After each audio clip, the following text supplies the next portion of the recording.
കേരളത്തിന്റെ ഭരണത്തലവൻ എന്ന നിലയിൽ 5 വർഷത്തിലേറെ സജീവ ഇടപെടലുകൾ നടത്തിയ ശേഷമാണ് ആരിഫ് മുഹമ്മദ് ഖാൻ രാജ്ഭവന്റെ പടിയിറങ്ങുന്നത്.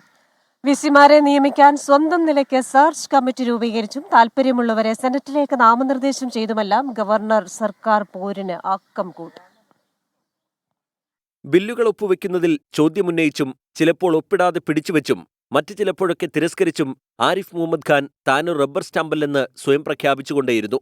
നയപ്രഖ്യാപന പ്രസംഗത്തിൽ ഒപ്പിടാൻ ഉപാധി വെച്ചുകൊണ്ട് സർക്കാരിനെ മുൾമുനയിൽ നിർത്തിയതും കരിങ്കൊടിക്കാരെ നേരിടാൻ തെരുവിലിറങ്ങിയതും 9 സർവകലാശാല വിസിമാരെ ഒറ്റയടിക്ക് പിരിച്ചുവിട്ടതും മുഖ്യമന്ത്രിക്കും മന്ത്രിമാർക്കുമെതിരെ ഗുരുതര രാഷ്ട്രീയ ആരോപണങ്ങൾ ഉന്നയിച്ചതുമെല്ലാം ആരിഫ് മുഹമ്മദ് ഖാന്റെ കാലത്തെ അസാധാരണ സംഭവങ്ങളായിരുന്നു.